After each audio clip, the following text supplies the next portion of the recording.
भारतीय सिनेमा का शिखर पुरुष जिसने मेथड एक्टिंग की ABCD हिंदुस्तान में लोगों को सिखाई, आज वो शख्सियत हमारे बीच नहीं है।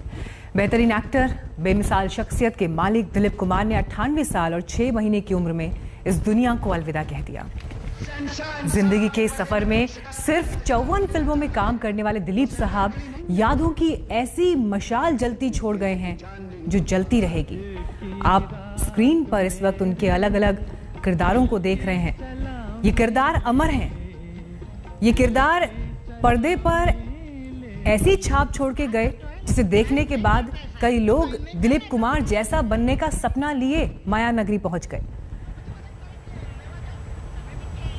इस वक्त हमारे साथ वहीदा रहमान जी जुड़ गई हैं फोन लाइन पर। वहीदा जी, आज सवाल पूछने जैसी तो कोई स्थिति है नहीं, लेकिन दिलीप साहब का इस दुनिया से चले जाना, आज उन्होंने अपना जीवन संपूर्ण किया, लेकिन वो पीछे एक ऐसा इतिहास छोड़ गए हैं जो अपने आप में एक किताब की तरह पढ़ा जाएगा, एक इंस्टीट्यूशन की तरह वहां से सीखा जाएगा। बिल्कुल, बड़ा सुन के अफसोस हुआ, बहुत दुख हुआ है। इंडस्ट्री और आर्टिस्ट और सारा Hindustan is going to miss him. बहुत उनको याद करेंगे। और बहुत बड़े एक्टर थे, बहुत बड़े स्टार थे, बहुत ही कोऑपरेटिव, फ्रेंडली, हेल्पफुल एक्टर थे। मैंने 4 पिक्चरें की उनके साथ, बहुत अच्छा लगा। और वो अपना जो नाम छोड़ गए हैं इस इंडस्ट्री के हिस्ट्री में, कभी नहीं वो कम हो सकता उसका असर। वो हमेशा उतना ही पावरफुल होगा उनका लेगेसी। हेलो जी वहीदा जी, दिलीप साहब एक ऐसी विरासत पीछे छोड़ गए हैं जिसको आगे बढ़ाने की एक बड़ी जिम्मेदारी आज के कलाकारों और अब नए दौर के सितारों के कंधों पर भी होगी। लेकिन जब बात दिलीप साहब और उनसे जुड़ी हुई यादों की ही होती है, कोई आखिरी मुलाकात जो इस वक्त आपके जहन में हो, कोई उनकी ऐसी बात जो आपके दिल को छू गई हो, जिसे आज आप दर्शकों के साथ बांटना चाहें? आखिरी मुलाकात मेरी उनसे हुई कुछ 10 साल पहले, जब सारा ने बहुत बड़ी बर्थडे पार्टी दी थी दिलीप साहब की। और जब मैं वहाँ गई, मुझे बहुत बहुत दुख हुआ, इसलिए कि वो सायरा ने मिलाया तो वो पहचान नहीं रहे थे, पहचानने की कोशिश कर रहे थे और ऐसे नजरों से देख रहे थे कि ये कौन है, ये कौन है।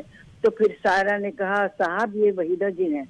फिर उनके भाई थे हसन, तो वो कहने लगे, भाई मेरे ये वहीदा जी हैं। तो वो हाथ तो मिलाया उन्होंने, मगर वो नजरों से जाहिर था कि वो कोशिश कर रहे हैं याद करनी है, समझ पहचानने की कि ये कौन है। वो देखकर मुझे बहुत बहुत दुख हुआ, बहुत अफसोस हुआ। और उनके भी आंखों में आंसू आ गए क्योंकि वो स्ट्रगल कर रहे थे कि ये कौन है, ये कौन की। 4 पिक्चरें की थी। वो देख के मुझे, that was the last I met him. उसके बाद में कभी मिल नहीं पाई क्योंकि अक्सर बेचारे in and out of the hospital होते थे और बीमार रहते थे और डिस्टर्ब करना अच्छा नहीं लगता है। तो उसके बाद कभी मुलाकात नहीं हुई। जी वहीदा जी, मुझे पता है कि ये बड़ी एक सदमे की घड़ी है पूरे हिंदी सिनेमा के लिए और पूरे देश के लिए, क्योंकि जितना पूरे देश ने दिलीप साहब को चाहा है, उनके अभिनय को सराहा है, वो अपने आप में एक गोल्डन चैप्टर है हिंदी सिनेमा की किताब में। लेकिन जब स्टारडम की बात होती है, दिलीप साहब का स्टारडम तो वो था जब कॉलेजेस में लड़कियां उनके नाम की कस्में खाया करती थी, जब मनोज कुमार और धर्मेंद्र जैसे एक्टर्स दिलीप साहब जैसा बनने की उम्मीद लिए मुंबई आ गए। उनको देखकर उन्होंने एक्टर बनना चाहा। बिल्कुल, बहुत थे उस वक्त, तो इतने थे। जो भी एक्टर बनना चाहता था तो मुझे अल्टीमेटली दिलीप कुमार बनना है। मैंने कहा, मैं कहती थी भाई दिलीप कुमार बनना है, कोशिश करनी पड़ेगी, मेहनत करनी पड़ेगी। और हर एक इंसान की अपनी इंडिविजुअल पर्सनैलिटी होती है, इंडिविजुअल बातें होती हैं वो, मगर तुम लोग चाह सकते हो, मेहनत करके बन सकते हो। Everybody wants to be a Dilip Kumar. Hello ma'am, हम तो जब भी सिनेमा में उनके कैरेक्टर्स की बात करते हैं, उनके स्टारडम की बात करते हैं, तो ये नहीं भुलाया जा सकता कि दिलीप साहब उस पीढ़ी से रहे हैं जहां पर स्टारडम तो कहीं पीछे छूट जाता है पर्दे में, लेकिन स्टार अपने आप में किरदार हो जाता है। अभी देवदास की एक झलकी हम इस वक्त टेलीविजन स्क्रीन पर दिखा रहे हैं, और दिलीप कुमार क्या हैं, अगर ये किसी को समझना है तो शायद उसे देवदास जरूर देखनी होगी, क्योंकि 10 से 12 बार ये फिल्म बनी, लेकिन देवदास का जो किरदार दिलीप साहब ने पर्दे पर जिया, वैसा और उसके नजदीक तो कभी कोई पहुंच ही नहीं पाया।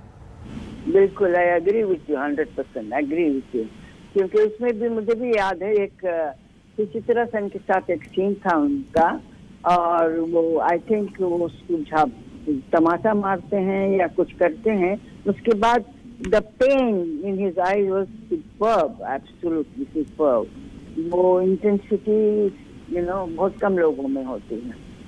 जी, बहुत बहुत धन्यवाद वहीदा जी आज तक से बात करने के लिए। एक ऐसी घड़ी में जब पूरा हिंदी सिनेमा दिलीप साहब को श्रद्धांजलि दे रहा है, उनके फैंस देश और दुनिया में उनके जाने के बाद गम में हैं।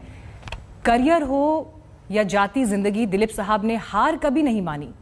ज्वार भाटा जैसी फिल्म में उन्होंने करियर की शुरुआत की और उनकी जिंदगी भी कुछ वैसे ही उतार चढ़ाव से भरी रही, मगर करियर की बुलंदियों को छूने वाले दिलीप साहब की जिंदा दिली और लोगों के दिलों में उनके लिए चाहत कभी कम नहीं हुई।